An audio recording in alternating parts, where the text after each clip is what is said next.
দুনিয়াতে নাই আমার নবীকে ক্যান্সেল করবে এমন কেউ নাই, বরং তাদের কাছে আমার মুস্তাফা যায় নাই। জানি না আপনারা বুঝতে পারছেন কিনা আমার কথা। আমার নবীকে না বলার ক্ষমতা যে নবীর দরবারে গোলামি করতে আসে জিবরাইলের মতো ফেরেশতা, এমন মায়ের ফুৎকে আছে যে মুস্তাফাকে রিজেক্ট করবে। তারা নেয় নাই নয়, আমার নবী তাদের কাছে যায় নাই। আমার নবী তাদের কাছে যায় নাই।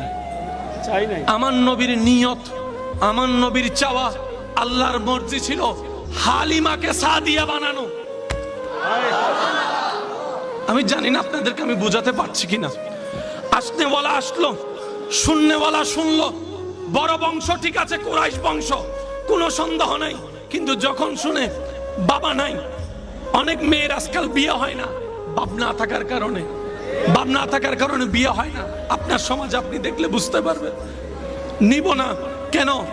ওই বাচ্চার বাপ নাই, ইনকাম আমাদের ভালো হবে না। যার বাবও আছে, টাকাও আছে, তাকে যদি নিই বেতনও পাবো, পুরস্কারও পাবো। তারা তো বুঝতে পারে না কি হারাই ফেলতেছে। সবাই ঘুরে ঘুরে চলে যাচ্ছে, হালিমা বাকি ছিল। হালিমা গেলেন, হালিমা বলে যে কাউকে সবাই যেটা বলে পাই নাই, ও ছাড়া তার উপায় নাই, নিলাম। এবার হালিমা যখন সর্বপ্রথম কামলিওয়ালা মদিনাওয়ালা রহমতুল্লিল আলামিন নবীর চেহারা মোবারকের দিকে নজর পড়ে, হালিমার দিকে তাকায়া আপনার আমার নবী একটা মুস্কি হাসি দেয়, একটা মুস্কি হাসি দেয়, যে মুস্কি হাসি যেন প্রমাণ করে ও মা আমি তো তোমার অপেক্ষায় বসে আছি, আমি তো তোমার অপেক্ষায় বসে আছি।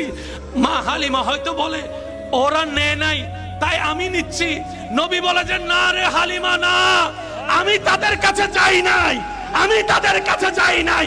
যে মুস্তাফা আঙ্গুল তুললে চাঁদ খেলতে শুরু করে, সেই মুস্তাফাকে রিজেক্ট করার ক্ষমতা পৃথিবীতে কারো নাই।